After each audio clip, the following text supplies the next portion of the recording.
और पैंटी को पकड़कर सूंघने लगता है। तभी अचानक वहां जानकी झाड़ू लगाने के लिए पहुंच जाती है और वो सुमित को उस हालत में देख लेती है और हल्का सा मुस्कुराने लगती है। जानकी को देखकर सुमित के पसीने छूटने लगते हैं। सुमित उसकी पतली कमर और नशीली आंखों में पूरी तरह से खो जाता है। फिर जानकी धीरे धीरे कदमों से सुमित के पास जाती है और उसका हाथ पकड़ लेती है।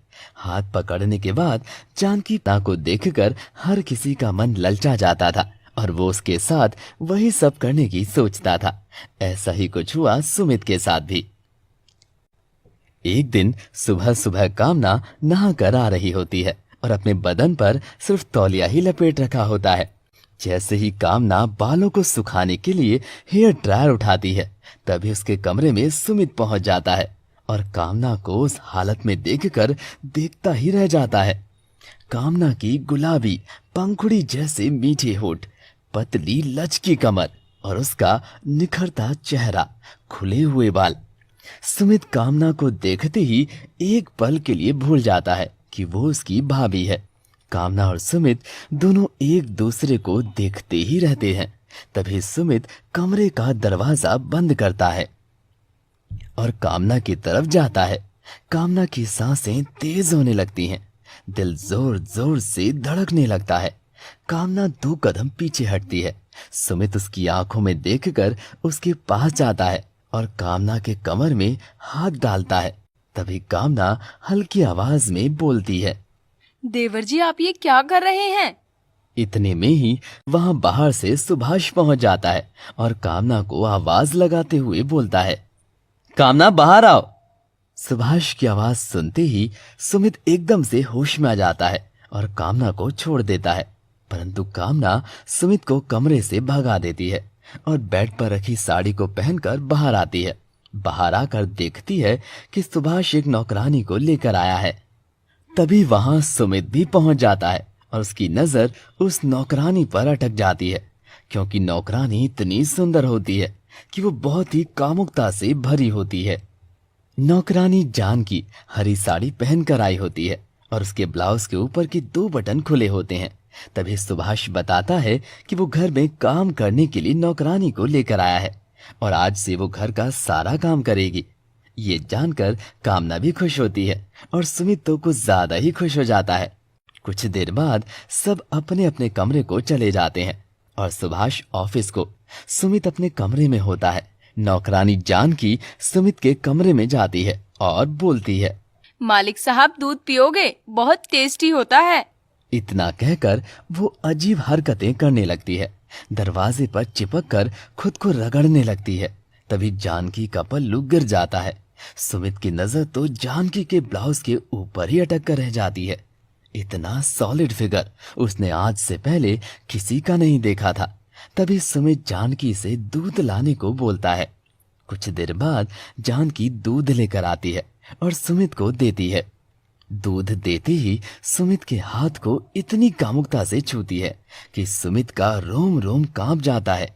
उसके अंदर के अरमान जागने लगते हैं। सुमित की जवानी फूट फूट कर निकल रही थी। वो जानकी को छूने के लिए पागल हुआ जा रहा था और फिर जानकी के हुस्न को देखकर तो उसने अपने होश ही खो दिए थे। जानकी दूध देकर अपनी कमर को लचकाते हुए कमरे से चली जाती है और सुमित फटाक से दूध पीकर बिस्तर के अंदर घुस जाता है।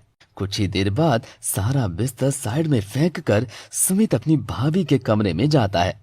वहां जाने के बाद वो कामना के अंडरगारमेंट्स यानी कि ब्रा और पैंटी को पकड़कर सूंघने लगता है। तभी अचानक वहां जानकी झाड़ू लगाने के लिए पहुंच जाती है और वो सुमित को उस हालत में देख लेती है और हल्का सा मुस्कुराने लगती है। जानकी को देखकर सुमित के पसीने छूटने लगते हैं। सुमित उसकी पतली कमर और नशीली आंखों में पूरी तरह से खो जाता है।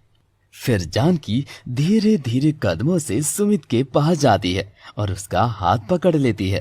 हाथ पकड़ने के बाद जानकी पागलों की तरह से उसे चूमने लगती है। सुमित पूरा बहक जाता है। दोनों की सांसें गर्म हो जाती हैं। सुमित जानकी के बदन को चूमने लगता है। सुमित जानकी को बेड पर लिटाकर गालों में गले में उसकी नाभि को चूमता है। तभी जानकी सुमित को साइड करती है और उसे उसी अवस्था में छोड़कर वहां से मुस्कुराते हुए चली जाती है। एक पल के लिए सुमित का मूड खराब हो जाता है और वो सब करते हुए उसे कामना देख लेती है।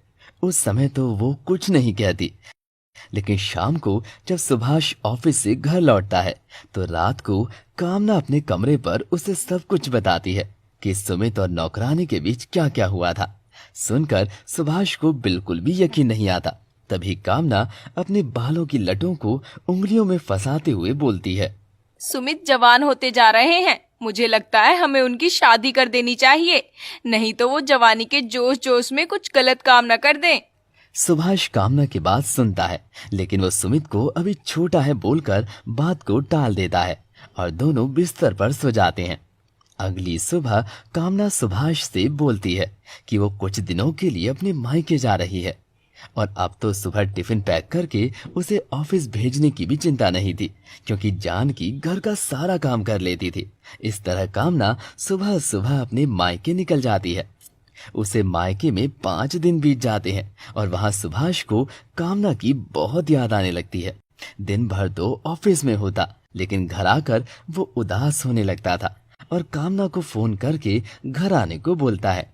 लेकिन कामना उसे मना करते हुए कहती है कि यहाँ मम्मी की तबीयत खराब है, वो जैसे ही ठीक होंगी वो वापस आ जाएगी। सुभाष कामना से कुछ नहीं बोलता और रात होते ही अपने कमरे में अकेला बैठ जाता है। एक रात जानकी सुभाष के कमरे में दूध लेकर जाती है। सुभाष से पूछती है, मालिक साहब, आप इतने परेशान क्यों हैं? उदास क्यों बैठे हैं? नहीं, कुछ नहीं।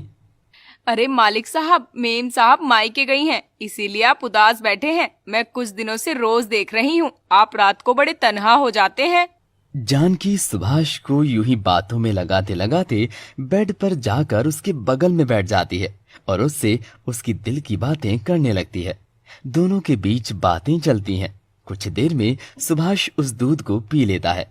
दूध को पीते ही सुभाष कुछ ही देर में नशे में हो जाता है और जानकी सुभाष के शर्ट के बटन खोलकर उसके साथ नाजायज संबंध बनाने लगती है। सुभाष के होठों को, छाती को चूमने लगती है। सुभाष पूरा बहक जाता है और जानकी उसका एक वीडियो भी बना लेती है। वीडियो को जानकी इस तरह बनाती है जैसे कि सुभाष उसके साथ जबरदस्ती कर रहा हो। बदकिस्मती से सुभाष तो होश में ही नहीं था। सुबह होते ही सुभाष देखता है कि जानकी उसके बगल में सोई हुई है और उसके कुछ कपड़े भी खुले हुए हैं। ये सब देखकर सुभाष समझ नहीं पाता कि रात में हुआ क्या था। तभी जानकी की नींद भी खुल जाती है और वो रोने लगती है। रोते रोते जानकी सुभाष पर दोष लगाते हुए बोलती है, मालिक साहब, आपने मेरे साथ जबरदस्ती करके गलत किया है। मैं किसी को मुंह दिखाने लायक नहीं रही। नहीं नहीं, तुम्हें कुछ गलतफहमी हो रही है, मैंने ये सब नहीं किया। सुभाष के कहते ही जानकी अपना फोन निकालती है और उसे वीडियो दिखाने लगती है। वीडियो दिखाने के बाद जानकी जोर जोर से हंसने लगती है और बोलती है, अब अगर आपने सारी प्रॉपर्टी मेरे नाम नहीं करी तो मैं ये वीडियो आपकी पत्नी को दिखा दूंगी। नहीं, तुम ये नहीं कर सकती। इस वीडियो को डिलीट कर दो, मैं तुम्हें कुछ पैसे दे दूंगा। कुछ पैसे? बाबूजी, ये तुम्हारी पूरी जिंदगी का सवाल है, सोच लो। सुभाष बहुत ही टेंशन में आ जाता है। उसकी समझ में नहीं आता कि अब क्या किया जाए। तभी सुभाष को कामना की कही बात याद आ जाती है। वो तुरंत जानकी से कहता है कि उसकी शादी वो अपने छोटे भाई से करवा देगा और उसकी जायदाद का हिस्सा जानकी के नाम कर देगा। इस बात को जानकी तुरंत मान जाती है और बड़ी चालाकी से सुभाष जानकी